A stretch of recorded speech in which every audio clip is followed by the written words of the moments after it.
अस्सलाम वालेकुम। मेरा नाम उस्मान अली ख़ान है और आज मैं आप लोगों से बात करूंगा वो 5 मेजर मिस्टेक्स को जो बहुत से लोग हैं अपनी एप्लीकेशन फिल करते वक्त करते हैं और जिनकी वजह से वो अपना नॉमिनेशन जो है वो स्टेट से नेगेटिव आउटकम की सूरत में रिसीव करते हैं। और बाद में वो लोग ये बोलते हैं कि हमने तो कोई मिस्टेक की नहीं थी, आई डोंट नो हमें स्टेट ने नेगेटिव नॉमिनेशन क्यों किया, हमारा आउटकम क्यों नेगेटिव है। और वो फिर इस तरह की रूमर्स फैलाते हैं कि जिसकी वजह से लोगों को फील होता है ये एक बहुत ही डिफ़िकल्ट प्रोसेस है। लेकिन मैं आपसे वो 5 मेजर मिस्टेक्स बात करूंगा जिनको आपने अपनी EY सबमिट करते वक्त जो है बहुत ध्यान से सोचना है और फिल करते वक्त उसका ख्याल रखना है।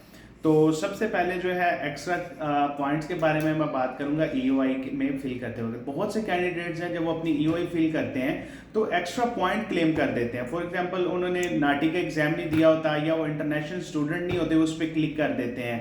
या बाज़ दफ़ा वो जल्दी में अपनी एप्लीकेशन फिल कर रहे होते हैं तो जो उनका नंबर ऑफ ईयर्स का एक्सपीरियंस है वो फॉर एग्जांपल 3 ईयर है तो 5 ईयर्स क्लिक कर देंगे।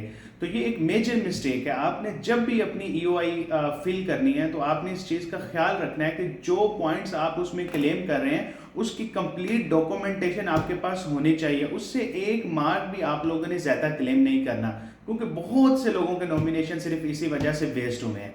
अच्छा, अब सेकंड पॉइंट जो है इसमें आप लोगों ने कोशिश ये करनी है कि आपने अपनी skill assessment through all of the year valid रखनी है, क्योंकि बहुत से लोगों के 189 के नॉमिनेशन ये जो 6 महीने पहले एक मेगा राउंड हुआ था उसमें बहुत से लोगों के नॉमिनेशन सिर्फ इसलिए वेस्ट हुए थे कि उनकी स्किल असेसमेंट जो थी वो एक्सपायर हो चुकी थी।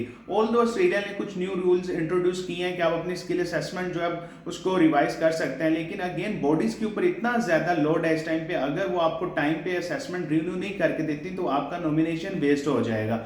तो काइंडली आप सब लोगों ने अपने जितने भी डॉक्यूमेंट्स हैं स्पेशली स्किल असेसमेंट उसको वैलिड रखना है।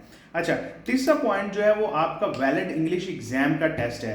ये बहुत इंपॉर्टेंट टेस्ट है क्योंकि इसमें सबसे ज़्यादा प्रॉब्लम इस दफ़ा भी यही हुआ है कि लोगों के इंग्लिश एग्जाम जो थे वो एक्सपायर हो चुके थे। अच्छा, फॉर एग्जांपल आप प्राइमरी एप्लीकेंट है, आपका एक्सपायर नहीं हुआ था तो आपका सेकेंडरी एप्लीकेंट जो स्पाउस है उसका एग्जाम एक्सपायर था, ठीक है, और लोगों ने उसके एक्स्ट्रा पॉइंट क्लेम किए हुए थे जिसकी वजह से उनके नॉमिनेशन वेस्ट हुए हैं। तो इसके ऊपर आपने स्पेशल गौर करना है कि आपका जो PT, आइलेट्स या वट एवर इंग्लिश रिजल्ट है वो वैलिड होना चाहिए, वो एक्सपायर नहीं होना चाहिए, क्योंकि जो आप एप्लीकेशन में उसका सीरियल नंबर मेंशन करेंगे वो आपको वहां पे वीज़ा के टाइम पे रिफ्लेक्ट भी करवाना है।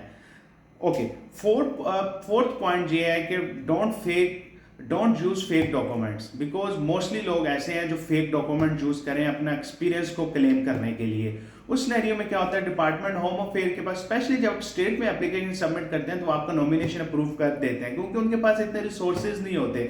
लेकिन जब आप वीजा अप्लाई करते हैं, जब आप अपनी मंजिल के इतने करीब आ जाते हैं, जो डिपार्टमेंट होम अफेयर है उसके पास बहुत ज्यादा रिसोर्सेज है, उन्होंने बजट एलोकेट किया हुआ है डिफरेंट कंट्रीज में थर्ड पार्टीज के थ्रू, तो वो आपकी जितनी भी एक्सपीरियंस की असेसमेंट है वो अपने तौर पे उनके पास राइट है, अगर वो चेक करवाना चाहें तो वो जरूर चेक कर सकते हैं। तो आपने कोशिश करनी है कि फेक डॉक्यूमेंट से अवॉइड करना है, किसी किस्म के भी फेक डॉक्यूमेंट से, चाहे वो आपके एजुकेशनल डॉक्यूमेंट्स हैं, चाहे वो आपके एक्सपीरियंस के डॉक्यूमेंट्स हैं, चाहे वो आपके करेक्टर सर्टिफिकेट से रिलेटेड डॉक्यूमेंट्स हैं। तो don't use the fake documents. और सबसे लास्ट पॉइंट जो है वो बेसिकली ये है कि बहुत से लोग ऐसा करते हैं जब वो EY सबमिट करते हैं तो वो मल्टीपल EY सबमिट करते हैं। फॉर एग्जांपल किसी ने 8 EY बना दी, किसी ने 10 EY बना दिए, तो उनको अपने पासवर्ड भूल जाते हैं या ईमेल्स भूल जाते हैं या वो उनको फ्रिक्वेंटली चेक नहीं कर रहे होते। तो बहुत से लोगों को नॉमिनेशन उसकी ईमेल में आए पड़े होते हैं लेकिन वो नॉमिनेशन वेस्ट हो जाते हैं क्योंकि वो अपनी ईमेल्स नहीं ऑन कर रहे होते, और जैसे ही वो ईमेल्स ऑन करते हैं तब 2 महीने गुजर गए होते हैं। और मेरे बहुत सारे फॉलोअर्स ऐसे हैं जिनके साथ ऐसा एक्चुअल में हुआ है। तो काइंडली जितने भी आप लोगों ने ईमेल्स बनाए हुए हैं उनको किसी एक एक्सेल की शीट पे नोट डाउन करें, उनके पासवर्ड्स को भी, और फ्रीक्वेंटली चेक करें ताकि आपका नॉमिनेशन जो है वेस्ट ना हो। अगर आप वो अवेल नहीं करते तो इट्स मीन कि आपने दूसरों के लिए अपॉर्चुनिटी भी वेस्ट कर दी है। आपने अपनी अपॉर्चुनिटी तो वेस्ट की है, आपने दूसरों की अपॉर्चुनिटी भी वेस्ट कर दी है। तो ये वो 5 मेजर मिस्टेक्स हैं जिनको आपको अवॉइड करना है। अगर आप इनको अवॉइड करेंगे तो आपका गारंटी के साथ ऑस्ट्रेलियन इमिग्रेशन के जो वीजा आप अप्लाई करेंगे 491, 190 या 189 आपको मिल जाएगा विदाउट एनी हर्डल। तो गाइज, अगर आपको ये मेरी एफर्ट और मेरी ये वीडियो अच्छी लगी हो तो please subscribe my channel and share my video with your friend so the guys can get the right information from the right channel. So I hope so I will see you soon in the next video. Bye bye.